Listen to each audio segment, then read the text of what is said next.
Selamat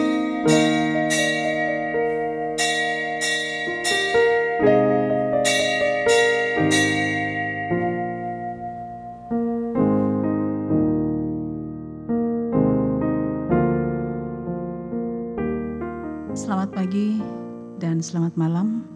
Salam sejahtera bagi kita semua. Majelis Jemaat Pok Sorowako mengucapkan selamat beribadah. Kiranya ibadah kita pada minggu hari ini akan membawa berkat bagi kehidupan beriman kita. Dan bagi Bapak Ibu, saudara-saudari yang baru pertama kali mengikuti ibadah secara online bersama Jemaat Pok Sorowako, kami mengucapkan selamat bergabung dalam ibadah ini. Tuhan Yesus memberkati kita semua. Untuk mengawali ibadah ini, saya mengajak jemaat berdiri. Mari kita memuliakan Tuhan dengan menyanyikan pujian Kita Masuk Rumah-Nya.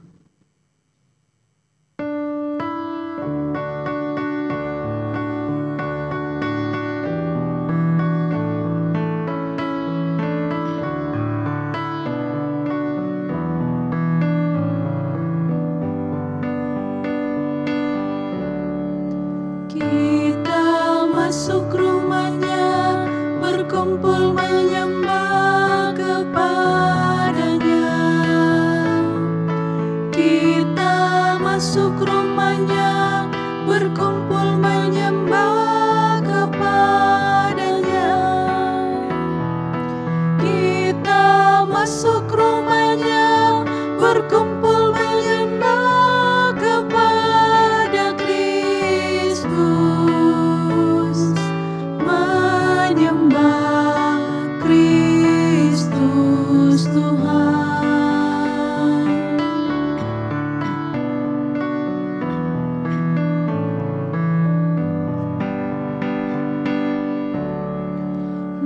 Lupakanlah dirimu, arahkan hatimu kepadanya. Lupakanlah dirimu, arahkan hatimu kepadanya. Lupakanlah dirimu, arahkan hatimu kepada Kristus. Menyembah Kristus Tuhan.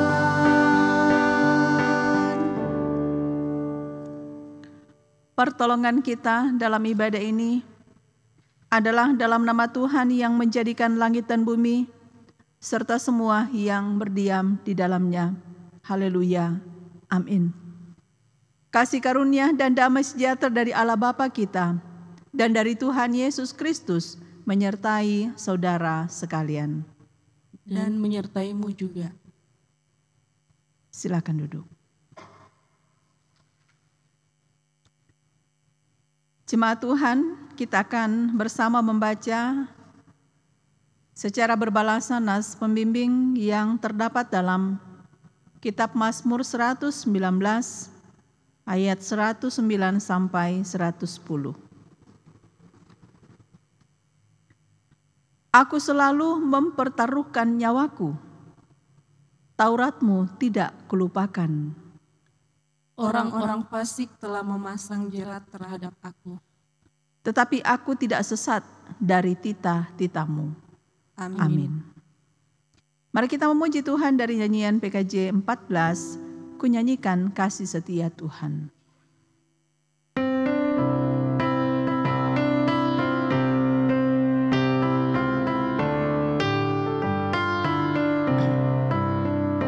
Ku nyanyikan kasih setia Tuhan selamanya, selamanya. Ku nyanyikan kasih setia Tuhan selamanya. Ku nyanyikan selamanya.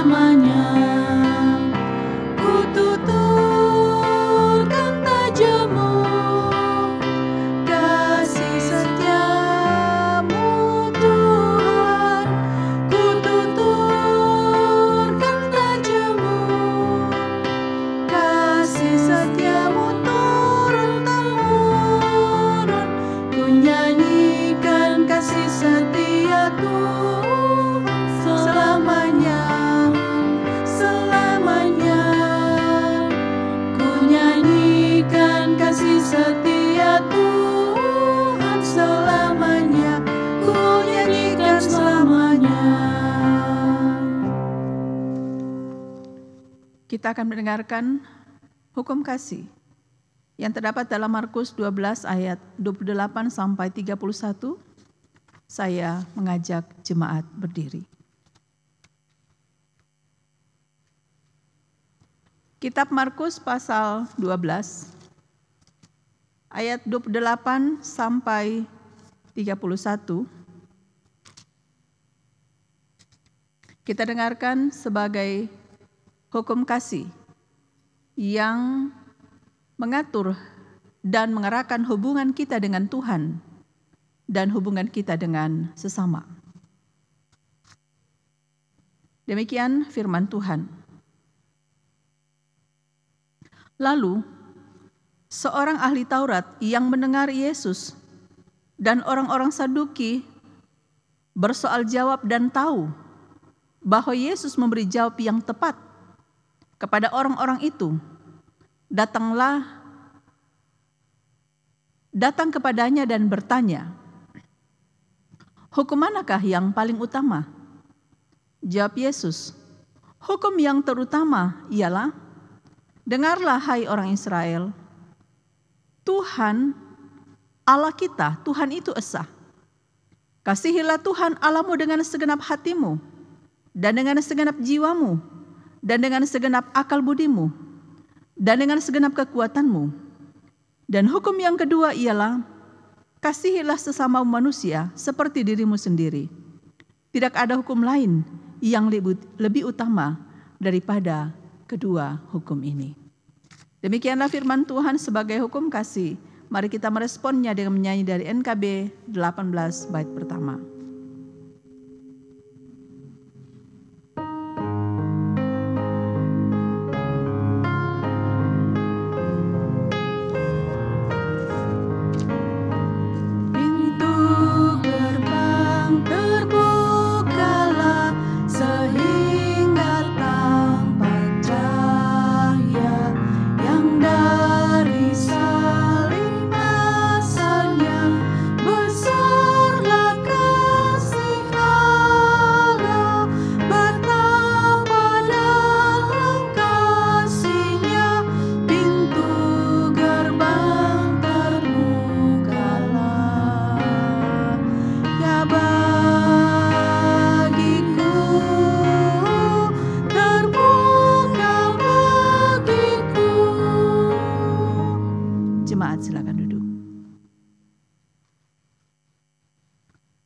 Saudara-saudara, marilah dengan sungguh-sungguh dan dengan kerendahan hati kita mengaku dosa kita kepada Tuhan. Mari kita berdoa. Bapa yang Maha Kudus dan Maha Tahu, segala sesuatu yang kami lakukan, tiada satupun yang luput dari pandangan-Mu. Kami mengaku bahwa kami tidak setia untuk menjadi saksi-Mu. Kami sering gagal untuk mewujudkan kasih yang benar sebagaimana kasih-Mu. Kami memohon, kasihani dan ampunilah kami, ya Bapa. Dalam nama Tuhan Yesus Juru Selamat, kami berdoa. Amin.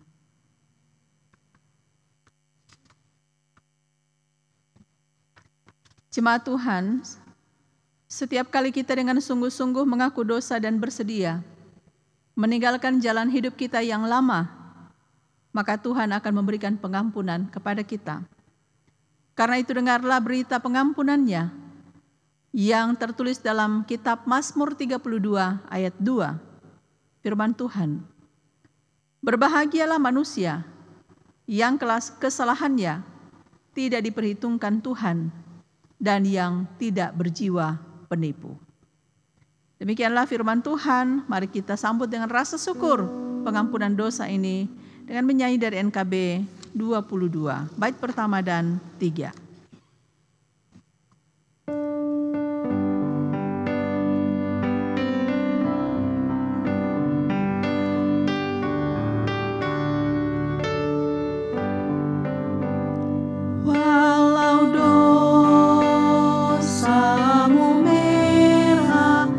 Akan putih dan bersih.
Pandanglah aku, wahai umat, sabda Tuhanmu.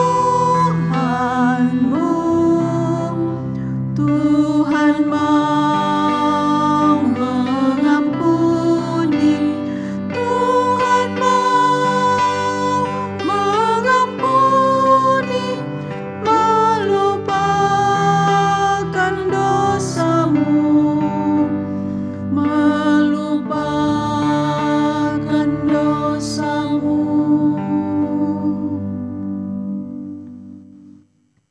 Kita akan membaca dan merenungkan firman Tuhan. Sebelumnya mari kita mohon pertolongan Tuhan dalam doa. Mari kita berdoa. Bapa yang Maha Kasih, kami bersyukur hari ini Tuhan izinkan kami ada di sini dan menikmati kehidupan dalam persekutuan beribadah. Saatnya kami akan membaca dan merenungkan firman-Mu yang kudus, ya Tuhan. Bimbinglah kami dengan Roh Kudus, agar firman-Mu yang hendak kami baca dan renungkan saat ini benar-benar sanggup kami mengerti untuk kami lakukan dan pedomani dalam hidup kami. Bersabdalah ya Tuhan, sesungguhnya kami sedia mendengarkan firman-Mu. Amin.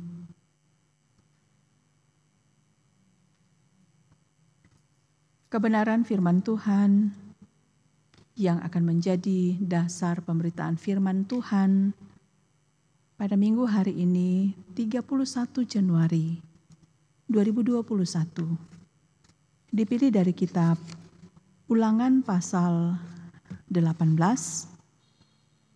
Ulangan pasal 18 ayat 15 sampai 20. Demikian firman Tuhan. Seorang nabi di tengah-tengahmu, dari antara saudara-saudaramu sama seperti aku, akan dibangkitkan bagimu oleh Tuhan Allahmu. Dialah yang harus kamu dengarkan. Tepat seperti yang kamu minta dahulu kepada Tuhan Allahmu di Gunung Horeb pada hari perkumpulan dengan berkata, "Tidak mau aku mendengar lagi suara Tuhan Allahku, dan api yang besar ini tidak mau aku melihatnya lagi, supaya jangan aku mati." Lalu berkatalah Tuhan kepadaku, "Apa yang dikatakan mereka itu baik. Seorang nabi akan kubangkitkan bagi mereka dari antara saudara mereka seperti engkau ini. Aku akan menaruh firman-Ku dalam mulutnya, dan ia akan mengatakan kepada mereka segala yang kuperintahkan kepadanya. Orang yang tidak mendengarkan segala firman-Ku yang diucapkan nabi itu demi nama-Ku, daripadanya akan kutuntut pertanggungjawaban. Tetapi seorang nabi yang terlalu berani untuk mengucapkan demi nama-Ku perkataan yang tidak kuperintahkan untuk dikatakan olehnya, atau yang berkata demi nama Allah lain, nabi itu harus mati." Demikianlah pembacaan firman Tuhan. Yang berbahagia adalah setiap orang yang merenungkan kebenaran firman Tuhan siang dan malam, serta melakukannya dalam kehidupannya. Amin. Saksi itu mempertaruhkan hidup. Itulah tema renungan kita pada saat ini. Jemaat yang dikasihi oleh Tuhan Yesus Kristus, kata bertaruh biasanya kita dengar atau biasanya digunakan dalam sebuah permainan judi, di mana ada sesuatu yang dijadikan taruhan dalam permainan itu. taruhan itu bisa berupa uang dan juga bisa berupa benda berharga lainnya. Konsekuensi dalam pertaruhan itu adalah jika kita kalah dalam permainan itu, maka apa yang menjadi taruhan kita akan berpindah tangan ke pihak yang menang. Dengan kata lain bahwa apa yang menjadi taruhan kita bisa dalam tempo sekejap lenyap dari kita. Nah, jadi jika pengertian di atas kita kenakan dengan tema kita, yaitu saksi itu mempertaruhkan hidup, maka itu artinya bahwa untuk sebuah kesaksian, untuk tanggung jawab kesaksian, seorang saksi harus rela kehilangan hidupnya dalam melaksanakan tugas dan tanggung jawab kesaksian itu. Tentunya ini bukan perkara yang mudah. Karena itu, tidak semua orang bersedia melakukannya. Tidak semua orang bersedia untuk mempertaruhkan hidupnya dalam tanggung jawab kesaksian. Pertanyaannya, dalam hal apa seorang saksi itu mempertaruhkan hidupnya? Jawabannya, mari kita pelajari sesuai bacaan kita pada saat ini. Jemaat yang dikasihi Tuhan, kita ketahui bahwa kitab Ulangan ini berisi amanat perpisahan Nabi Musa, yang di dalamnya Nabi Musa mengulas kembali dan memperbaharui perjanjian Allah dengan Israel angkatan baru. Sebab angkatan yang pertama yang keluar dari tanah Mesir telah banyak mati di padang pengembaraan. Angkatan baru Israel ini kini mereka sudah mencapai titik akhir dari pengembaraan mereka. Mereka sudah siap berada di gerbang masuk tanah perjanjian. Karena itu penting bagi mereka untuk mengetahui bagaimana kisah perjanjian Allah dengan mereka. Bagaimana hukum Taurat itu. Dan juga kisah tentang kesetiaan dan kasih Allah. Mereka harus tahu. Generasi baru yang akan masuk ke tanah perjanjian itu harus tahu bahwa ada berkat yang menyertai ketaatan. Namun ada kutuk yang menyertai ketidaktaatan. Nah, dalam Ulangan 18 ayat 15 sampai 20 bacaan kita khusus dibahas mengenai nubuatan mesianik terkait nabi yang akan menggantikan peran Musa dalam memimpin umat Israel waktu itu. Memang ada banyak tafsiran mengenai siapa nabi yang dimaksud dalam nubuatan ini. Namun yang saya hendak tekankan berdasarkan tema kita saat ini adalah bahwa siapapun pengganti Nabi Musa, peran kenabian itu dalam memimpin bangsa Israel, ada hal yang sangat penting yang harus mereka pahami sehubungan dengan tanggung jawab kenabian itu. Siapapun yang akan menggantikan Nabi Musa dalam tanggung jawab kenabian untuk memimpin bangsa Israel ini, hal yang penting yang perlu diketahui bahwa ada tanggung jawab yang besar dalam tanggung jawab kenabian. Ada konsekuensi besar yang hendak dipikul, yang hendak dipertanggungjawabkan oleh nabi yang terpilih ini dalam tanggung jawab tersebut. Yaitu bahwa tugas dan tanggung jawab seorang nabi tidaklah mudah. Sebab hal yang paling dituntut dari kehidupan seorang nabi adalah tidak bercela dan seorang yang setia kepada Allah, bukan kepada Allah lain. Yang kedua, hal penting yang mereka pahami bahwa pengganti dari Nabi Musa ini adalah seorang yang harus menyampaikan isi hati Tuhan. Bukan isi hatinya sendiri.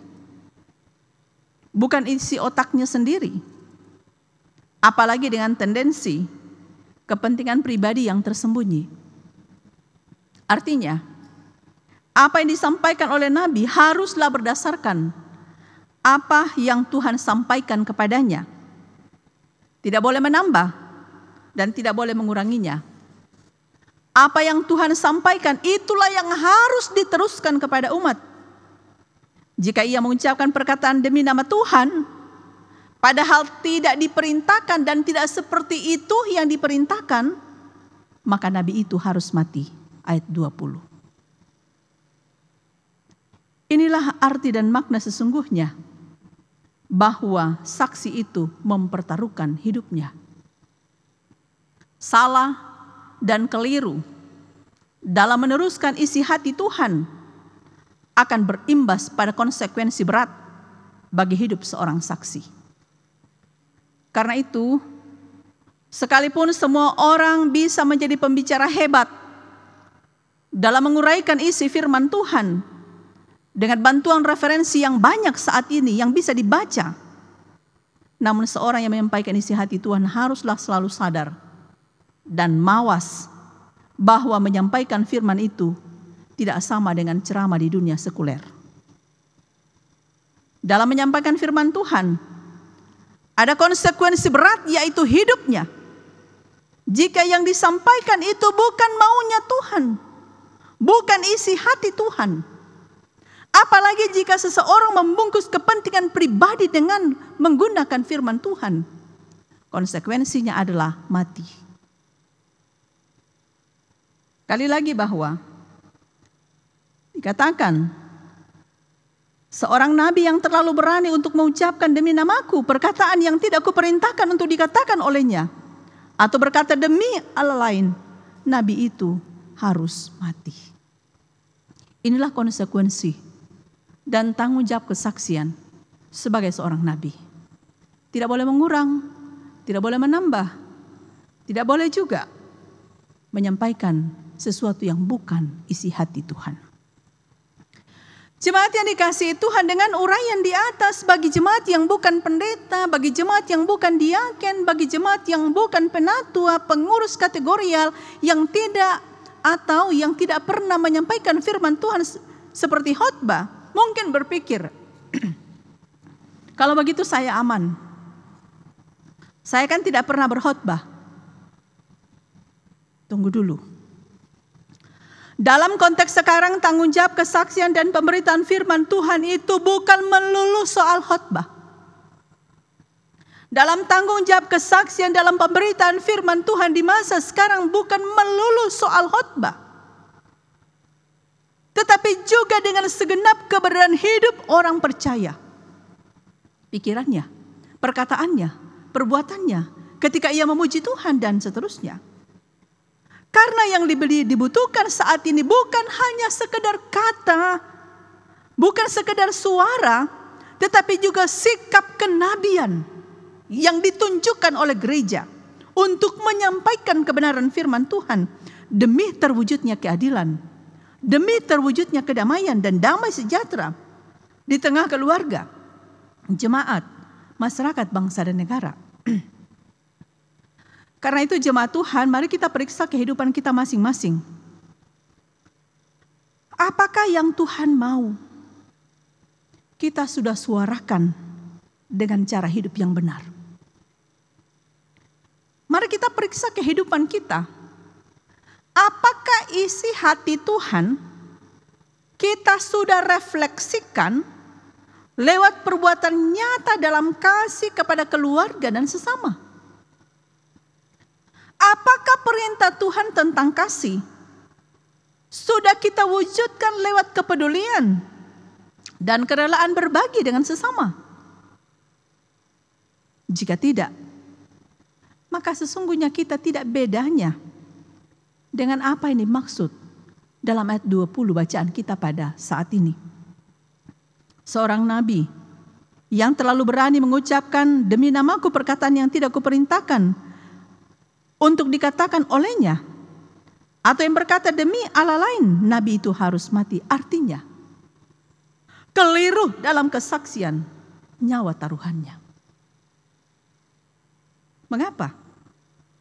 Sebab identitas kekristenan ini melekat dalam diri kita sendiri. Di mana saja kita pergi, di mana saja kita melangkah, orang tahu ini orang Kristen. Orang tahu ini pengikut Kristus. Dan karena kita adalah pengikut Kristus, seharusnya cara berpikir kita, tutur kata kita, perilaku kita berpadanan dengan teladan Kristus. Itu yang harus kita tahu dan selalu kita mengerti dalam kehidupan kita semua. Jadi, kita semua ini saksi. Apakah kita pernah berkhotbah menyampaikan kebenaran firman Tuhan seperti pendeta, penatu, diaken, pengurus kategorial dan lain-lain sebagainya atau tidak? Kita semua adalah saksi di mana saja kita berada. Saksi yang seharusnya menjadi garam dan terang bagi dunia di mana kita berada. Tanggung jawab ini tidak mudah. Karena itu kita perlu selalu memohon kasih dan bimbingan Tuhan untuk bisa melaksanakan tanggung jawab ini sesuai dengan kehendak-Nya. Jika kita telah salah, jika kita telah keliru dalam kesaksian itu, jangan menunda dan jangan malu untuk mengakuinya. Ketika kita sadar kita salah, lekas akui dan buat komitmen perubahan. Sebab jika Tuhan mengampuni, maka Tuhan sanggup mengubah kutuk menjadi berkat dan sanggup mengubah maut menjadi hidup yang sejati. Jemaat yang dikasihi oleh Tuhan Yesus Kristus, itulah artinya bahwa saksi itu mempertaruhkan hidupnya. Salah dalam kesaksian hidup kita, nyawa taruhannya. Karena itu jemaat Tuhan, mari kita introspeksi kehidupan kita masing-masing. Apakah kesaksian kita telah benar-benar sesuai dengan kehendak Tuhan atau tidak? Jika tidak, mari segera kita mengubah kehidupan kita. Bukan karena kekuatan kita, tetapi dengan memohon kasih dan pertolongan Tuhan yang sanggup mengubahkan kehidupan kita semua. Tuhan menginginkan saudara dan saya untuk menjadi saksi yang setia, saksinya yang setia. Baik dengan perkataan ataupun perbuatan kita. Tidak penting bagi kita untuk mengetahui apakah kesaksian kita yang sesuai dengan kehendak Tuhan itu diterima oleh orang lain atau ditolak. Yang penting bagi kita adalah tetap suarakan kebenaran. Tetap nyatakan kasih dan kepedulian di mana saja kita berada. Didengar atau tidak didengar. Ditolak atau diterima, kasih kita yang kita nyatakan bagi kehidupan orang lain dan juga perbuatan kita yang sesuai dengan kehendak Kristus diterima atau ditolak bukan bagian kita, tetapi adalah bagian kita. Bagaimana kita melaksanakan tanggung jawab kesaksian itu? Sebab yang terpenting adalah bagaimana suara dan sikap kenabian kita itu dilihat dan dirasakan oleh orang-orang di sekitar kita. Itu yang penting. Dan ingatlah bahwa pertanggungjawaban kita sebagai saksi adalah kepada Allah dan bukan kepada manusia. Juga bukan kepada ilah lain. Karena itu mari kita lakukan tanggung jawab kesaksian itu berdasarkan petunjuk dan kehendak Allah. Sadarilah bahwa penyertaan dan berkat Tuhan tidak akan pernah usai bagi saksi-saksinya yang setia dan rela mempertaruhkan hidup mereka. Jangan pernah ragu dalam tanggung jawab kesaksian. Jangan pernah malu dalam tanggung jawab kesaksian. Percayalah bahwa ketika kita melaksanakan tanggung jawab kesaksian itu, Tuhan beserta dengan kita dan tidak akan meninggalkan membiarkan kita. Yesus bersabda, karena itu pergilah. Jadikanlah semua bangsa muridku dan baptislah mereka dalam nama Bapa dan Anak dan Roh Kudus. Dan ajarlah mereka melakukan segala sesuatu yang telah kuperintahkan kepadamu. Dan ketahuilah, aku menyertai kamu senantiasa sampai kepada akhir zaman. Inilah kekuatan kita. Inilah jaminan kita. Inilah yang akan memotivasi kita terus bersaksi bagi kemuliaan Tuhan. Yaitu bahwa jaminan Tuhan menyertai kita sampai kepada akhir zaman. Semoga Tuhan Yesus memberkati kita dalam tanggung jawab kesaksian di mana saja kita berada. Ingat bahwa saksi itu mempertaruhkan hidup. Terpujilah Tuhan. Amin.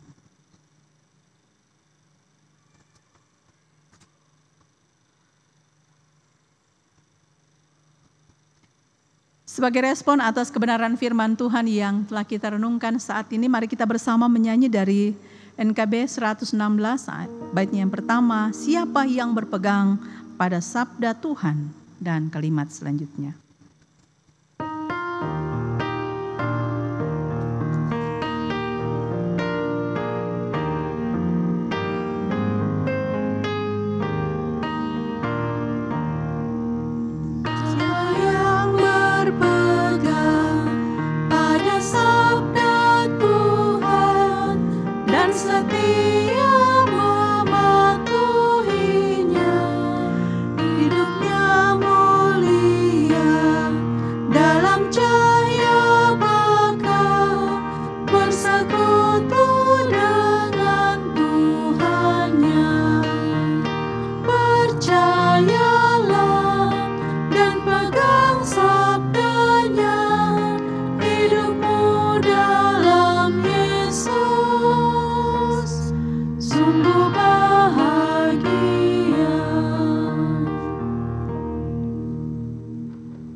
Kita akan mengikrarkan pengakuan iman secara berbalasan. Saya mengajak jemaat berdiri.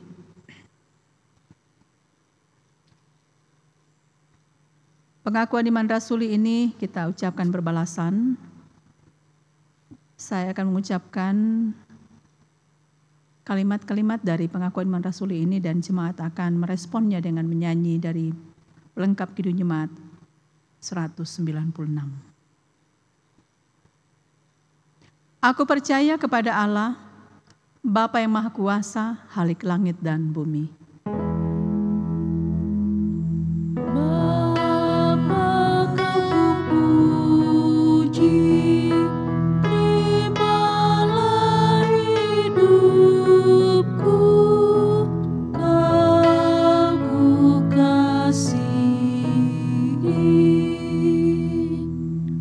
Dan kepada Yesus Kristus, anaknya yang tunggal Tuhan kita, yang dikandung daripada Roh Kudus, lahir dari anak darah Maria, yang menderita di bawah pemerintahan Pontius Pilatus, disalibkan, mati dan dikuburkan, turun ke dalam kerajaan maut. Pada hari yang ketiga, bangkit pula dari antara orang mati, naik ke sorga, duduk di sebelah kanan Allah, Bapa yang Maha Kuasa, dan akan datang dari sana untuk menghakimi orang yang hidup dan yang mati. Yesus, kau kupuji, terimalah hidupku, kau kukasihi. Aku percaya kepada Roh Kudus, gereja yang kudus dan am, persekutuan orang kudus, pengampunan dosa, kebangkitan daging, dan hidup yang kekal.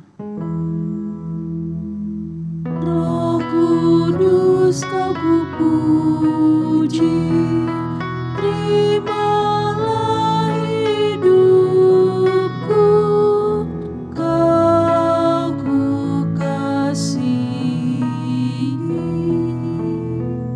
Silakan duduk.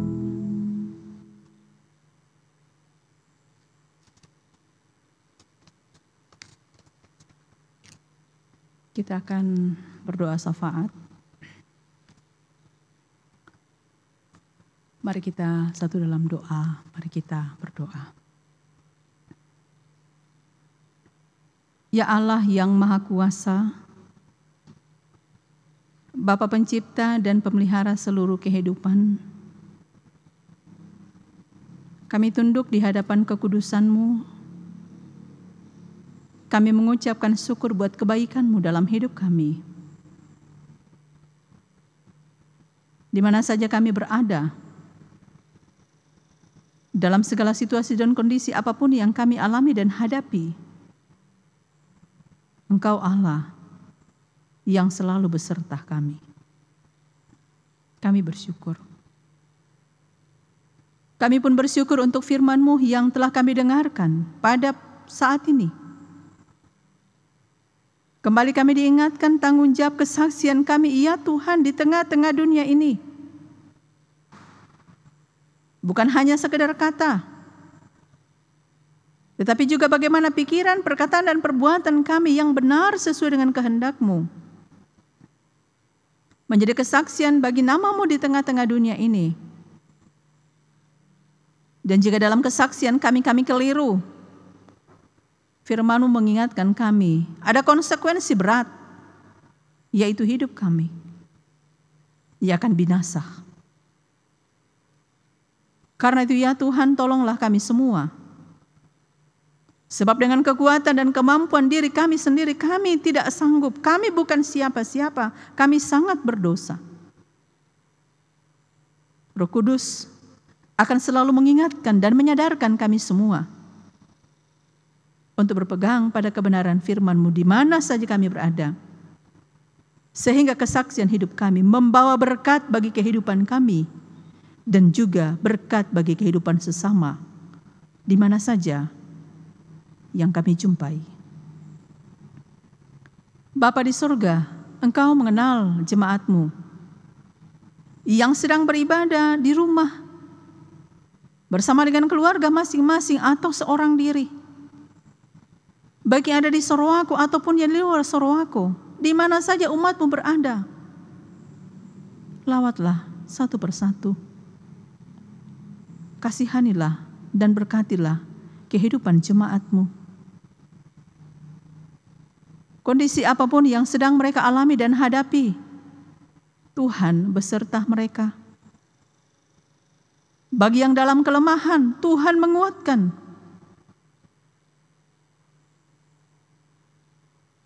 Yang sakit, Tuhan akan memulihkan, Tuhan menyembuhkan. Yang dalam pergumulan, Tuhan akan menuntun mereka keluar dari pergumulan mereka dengan hikmat Tuhan. Apapun kondisi umat-Mu saat ini, berkatilah kehidupan mereka. Juga kehidupan keluarga mereka masing-masing. Anak, saudara, orang tua, bagi yang bersama ataupun yang terpisah, lindungi, berkati. Juga dalam kehidupan kesehatan umat-Mu Tuhan. Tuhan akan menolong kami semua dengan hikmat untuk bisa memelihara anugerah kesehatan ini dengan baik. Dengan pola hidup yang sehat, kami bisa menikmati sukacita dan kebahagiaan dalam hidup kami. Karena Tuhan yang menganugerahkannya. Buat rencana-rencana ke depan dari umat-Mu apapun itu ya Tuhan, secara khusus. Dalam masa-masa pandemi ini Tuhan, berkatilah dalam setiap rencana.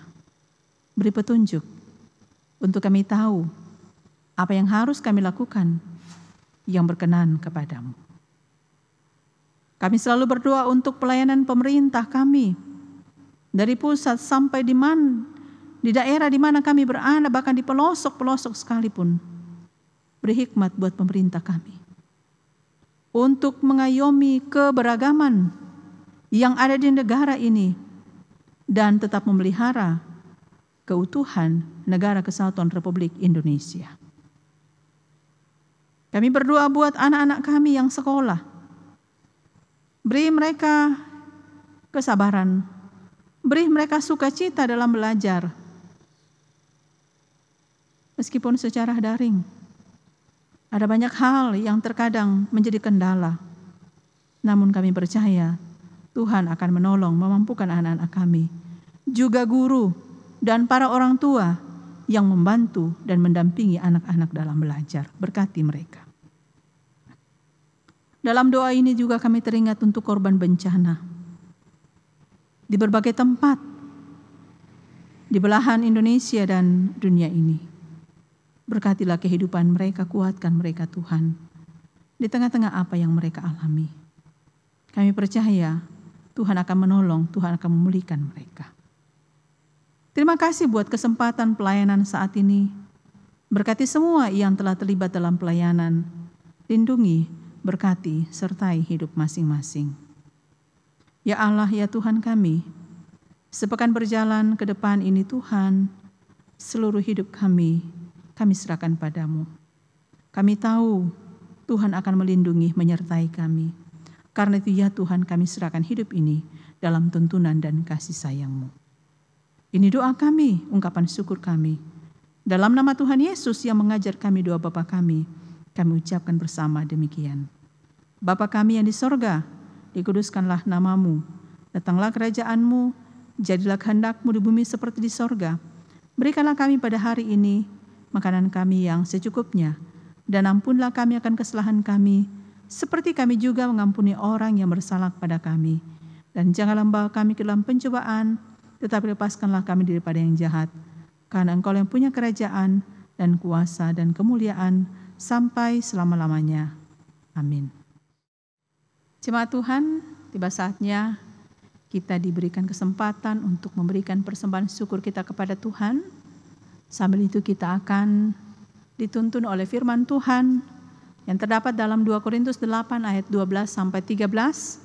Demikian firman Tuhan, sebab jika kamu rela untuk memberi, maka pemberianmu akan diterima. Kalau pemberianmu itu berdasarkan apa yang ada padamu, bukan berdasarkan apa yang tidak ada padamu. Sebab kamu dibebani, bukanlah supaya orang-orang lain mendapat keringanan, tetapi supaya ada keseimbangan. Demikianlah firman Tuhan. Kota khusus minggu ini dipergunakan untuk mendukung kas operasional gereja. Sambil persembahan dikumpulkan, kita menyanyi dari pelengkap Kidung Jemaat 150, bait pertama dan kedua.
Sekarang kita akan berdoa menyerahkan persembahan kita. Saya mengajak jemaat berdiri.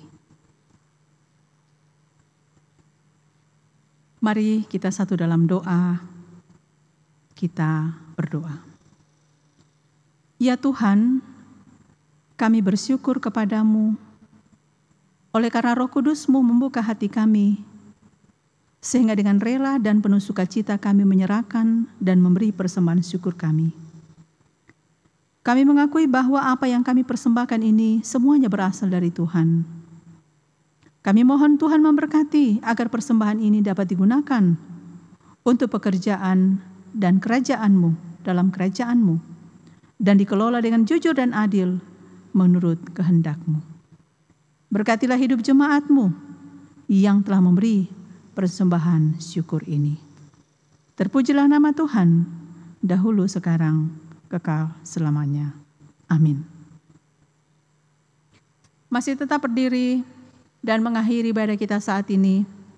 Kita akan bersama-sama menyanyikan pujian dari NKB nomor 1, bait yang pertama.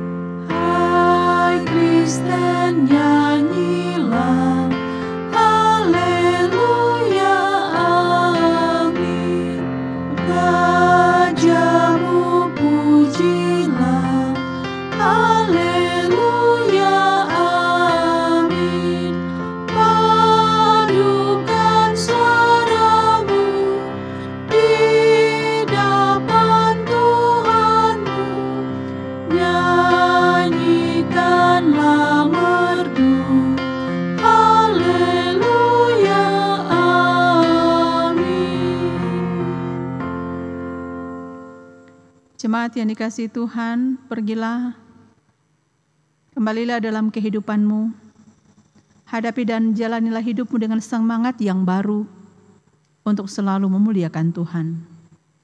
Dan jadilah berkat bagi sesama dimanapun saudara berada. Dan terimalah berkat Tuhan. Kasih karunia Tuhan Yesus Kristus dan kasih Allah dan persekutuan Roh Kudus menyertai kamu sekalian sekarang dan sampai selama-lamanya. Amin.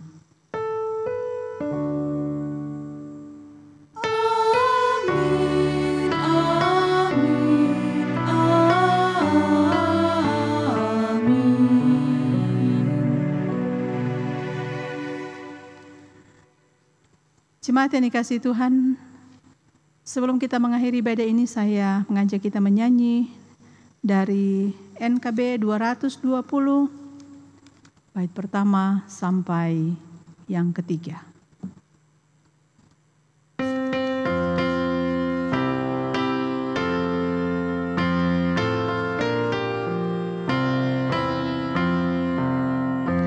Utus daku Tuhan Yesus, utus daku, utuslah.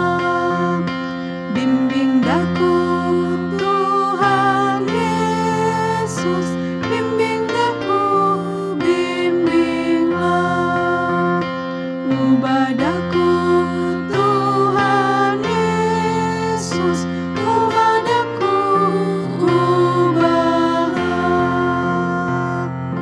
Silakan duduk. Demikianlah ibadah kita pada hari ini, saat ini. Tuhan memberkati, menyertai kita semua. Amin. Shalom.